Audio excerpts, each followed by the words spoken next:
So what I will present today are two elements, and they're based on this book. I'm not sure there are many Hebrew speakers here. The book is called The War of Return. There is an English text. We're currently in the process of getting it published in the U.S., but if you would like to read it discreetly, we can later supply it to you.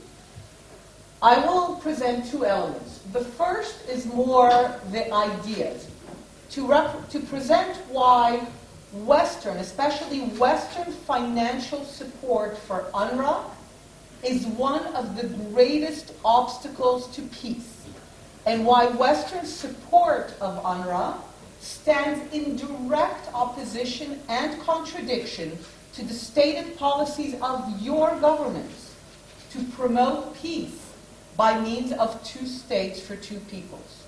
Your governments, especially those that continuously fund UNRWA, on the one hand claim to want to promote peace by means of two states, and on the other hand effectively pursue a policy that ensures that this will never happen. So I will explain that first, and then I will discuss what alternative policy mechanisms we have in order to dismantle UNRWA and send a very clear message from your governments about what is expected. So first, to the idea of the policy of making peace by means of two states. And here it's important to emphasize the Deputy Minister and myself come from very different political parties and political directions. But the fact that we're both here together demonstrates to you that this issue enjoys the broadest consensus in Israeli society, from the left and from the right. So the idea of two states, certainly for someone like me coming from the labor, from the left, having worked with Yossi Beilin and Shimon Peres, is based on a very simple notion. Neither side can have it all. Very basic. This is at the core of why your governments tend to be very firm and vocal on Israel's settlement policies. Because you view it, and in my view rightfully, as something that undermines the possibility of two states. You continuously send the message to Israel that it is not acceptable, that you do not support it, and that you believe that Israel has a commitment and a responsibility to divide this land with the Arab inhabitants who have the equal right to be sovereign. Fair enough. Good.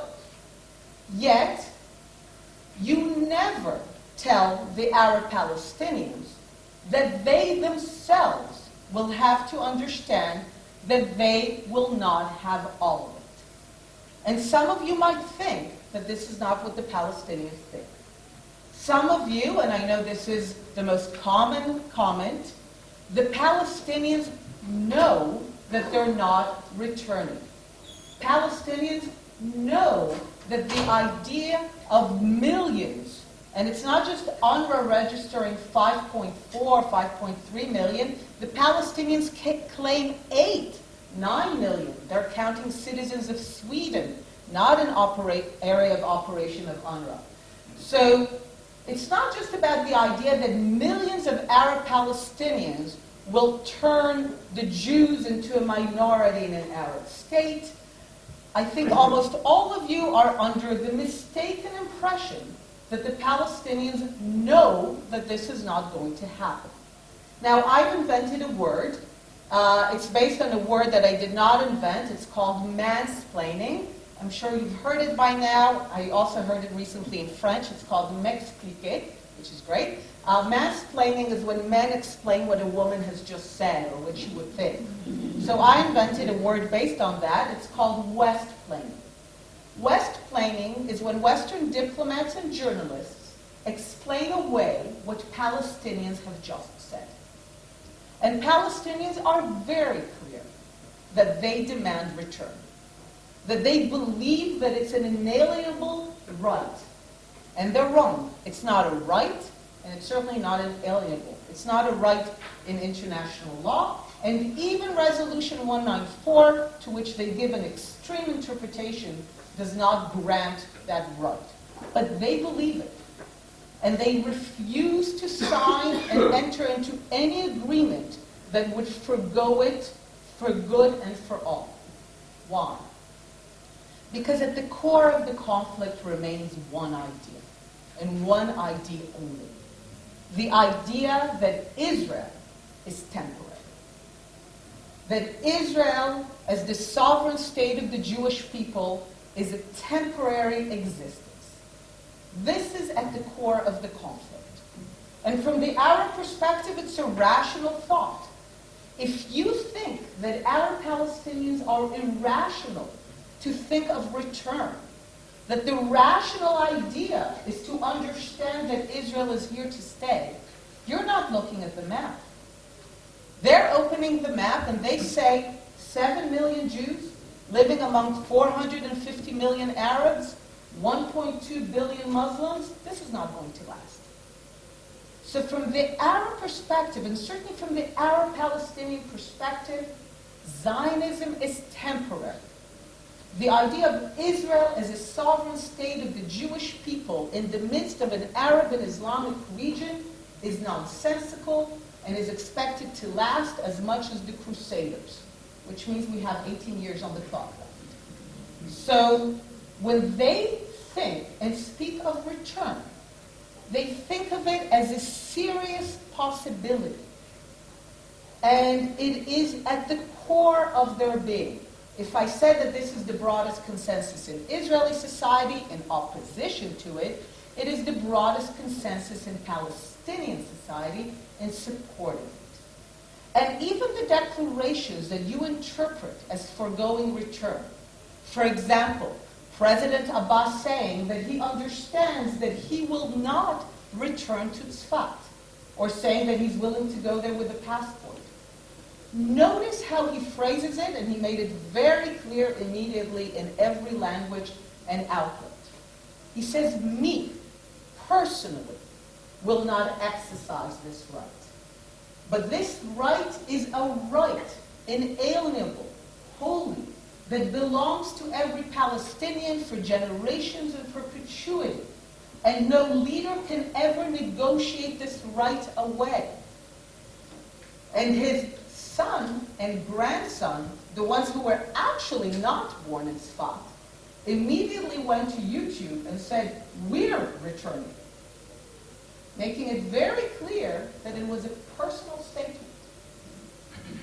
But so often peacemakers behave like teenagers who receive half a letter with 2 words and they say, she loves me. I mean, we interpret things the way we want them, not the way they say them.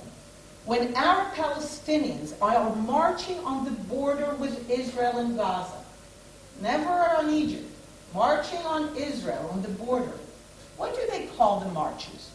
The marches for electricity, the marches for independence for Palestine, the marches to end the boycott? They say it clearly. The marches for return. When the marches started in the spring, a New York Times journalist did a piece, video piece, and he interviewed the marchers, and he said, what are you marching for? And these are young people, like the deputy minister said, and they said, I'm from, and they would say the name of a village inside Israel, 67 miles. I'm from this village, I'm from this village, I'm from this village. They're clearly not from this village. Yet, that's their view of themselves. We are going to take back this land. It belongs to us. From the river to the sea, Palestine will be free. They say all of that to the journalist. And then the journalist sums up the piece and says, they are marching against the difficult conditions in Gaza. This is West Wing. They tell you what they're fighting for, and so many interpret it in a way that we want to believe. And this is the greatest obstacle to peace. I am no supporter of the settlement project. I think it's Israel's greatest folly and an entire waste of resources. But Israel demonstrated its ability to take down settlements for peace and even for much less. And we will do so again for peace. The Arab Palestinians are yet to take one person off the list of being refugees. And you want to see where the absurd is? In the West Bank, in the Palestinian Authority. I'm sure many of you have visited refugee camps near Ramallah. Maybe you even took foreign visitors from your country there. Has anyone ever bothered to ask what a refugee camp is doing next to Ramallah? A young person born in that camp, and by the way, they're not camps anymore, they're neighborhoods. A person born in that camp is a refugee from Palestine. Which Palestine exactly is he a refugee from, having been born next to Ramallah? To him it's very clear. It's the Palestine from the river to the sea. The question is, why do you support it? Because you are complicit in fueling the Palestinian vision that Israel is temporary and that return is possible. And even if you think that I'm talking nonsense and the Palestinians know that they're not returning, then why not say that? Why coddle them? If your government's policies on the refugees and on UNRWA was the same as your policies, or let me put it this way, if your government's policies on settlements was the same as your policy on UNRWA and refugees, it would look like this. The question of territory and settlements is a final status issue. We don't want to prejudice it, right? This is what people say about refugees. We don't want to prejudice it. You know what? Go build anywhere you want. We have nothing to say. We're even going to give $1.2 billion to build settlements. And don't ever tell the settlers that they will have to leave. We don't want to hurt their feelings. And we believe that when the moment comes for Israel to negotiate in good faith the establishment of a Palestinian state, we trust Israel to do so. I assume you think this is an insane policy. But this is precisely what you're doing with UNRWA and the refugees. Your governments roll their eyes and say, it's a final status issues, even though they have no problem saying what their position is on the final status of a Palestinian state, final status of borders, settlements, final status of Jerusalem. Your governments have no problem saying what they think on all the other issues. But on this issue, suddenly, final status, we don't want to prejudice. Then you fund this over $1 billion a year. You think that the money is just for social services. It doesn't mean that you support return into Israel. It doesn't mean that you think the Jews should be a minority in an Arab state. But the Palestinians are right. They view your government's support, financial support for UNRWA over decades, as implicit and explicit support for their demand to return. When the American administration decided to defund UNRWA, what you heard from Palestinians was not, oh no, how will we pay the teachers? What you heard from them is the American president is trying to take away our right of return. They view it, and they are right, that a continued financial support of a Western government for an organization that allows them to keep the status of refugees from Palestine, despite the fact that they were born in Gaza or Ramallah or citizens of Jordan, that means that those governments support what they believe is an inalienable right. So what can be done? Because social services should be provided. And again, by the way, almost everything about UNRWA is upside down. It's not that UNRWA exists in order to provide the social services. The social services are provided in order to keep alive the status of refugees. It is the goal. And the Arab demand to be refugees is precisely because they want to send the message that the war is not over. They may have lost the war to prevent Jewish immigration in the 20s and 30s. Sadly, they did not lose that war enough. They wanted enough for the gates to be closed at the critical moment. They may have lost the war against the vote of partition at the UN General Assembly. They may have lost the actual war for partition that brought about the establishment of the State of Israel. And notice, the Palestinians are not refugees because they don't have a state. They don't have a state because they insist on being refugees. They don't have a state because they rejected partition. In rejecting partition violently, they lost a war. Because they lost the war, they became refugees. But again and again, they refuse any agreement that would mean that they have a state in part of the land. Of course, the Palestinians want the end of the occupation. They want a state. But if you tell them, and this is the only deal on the table, it's the only deal that will ever be on the table, if you tell them that the deal is sovereignty for return, you can be sovereign in part of the land. You can have a state of your own in the West Bank and Gaza, but the Jews will have their state. You will not make them a minority in an Arab state. The trade is sovereignty for return. To date, this is a trade that no Palestinian is willing to make. So how can we begin to send the message? And why is it important? The Palestinians will always dream of Jaffa, of love. They will dream of Palestine from the river to the sea. I'm not entering their heads. Jews will always dream of Judea and Samaria. We will never deny the biblical and historical and cultural relation. But the question is not what do we dream? The question is, at the critical moment, what do we demand, what do we fight for, and what do we sacrifice for? And that can only happen if Palestinians begin to understand that in this aspect, and this aspect only, the demand for return, they are isolated.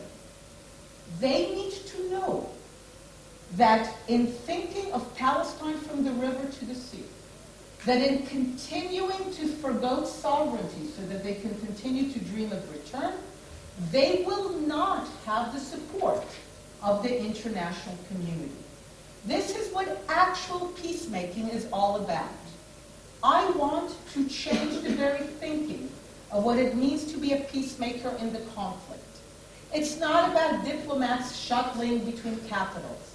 It's not about getting the people into the room. Getting them into the room is the last stage. Peacemakers, real serious peacemakers, need to ensure that if the sides enter the room, they exit the room with an agreement. And there will be no agreement if one side is continuously fueled and buttressed in their vision that they are one day going to have it all, that they have the right to have it all, that it's an inalienable right in international law. They need to hear, the same way that we hear about settlements, they need to hear morning, noon, and night with the same passion and the same intensity that you will not have it all. You should stop taking government people to refugee camps in Ramallah unless it's for the purpose of asking how it's going to be dismantled. You need to question, how is it that 75% of the people living in Gaza are registered as refugees from Palestine? This is Gaza. Israel has no territorial claims on Gaza. We can all agree that Gaza is Palestine. How is it that a person born in Gaza is registered with their agency with the letters UN in it as a refugee from Palestine? Every dollar you put into Gaza will continue to sink in the ground, literally, because the people there don't think of Gaza as their home, even though they were born there. Their parents were born there. Their grandparents were born there. By now their great-grandparents were born there, and yet they still think that Gaza is a temporary place they live in until they take Palestine from the river to the sea. And people who believe that the place they inhabit is temporary will never invest in it. All the money you collect will be sunk into tunnels. Because when you give people cement, but they don't believe that where they live is their home, they're not going to use cement to invest in building their home. They're going to use cement to build a tunnel to take their real home, the home that they believe was unjustly taken from them. And your governments are fueling that and legitimizing that vision. So UNRWA has to be dismantled, not because of the social services. The social services can be provided elsewhere. And I'll explain. It needs to be dismantled so that the Palestinians will know that the UN does not support their maximalist vision of from the river to the sea. UNRWA needs to be dismantled so that they will know that the governments of Europe and the West are not supportive of their demand for return.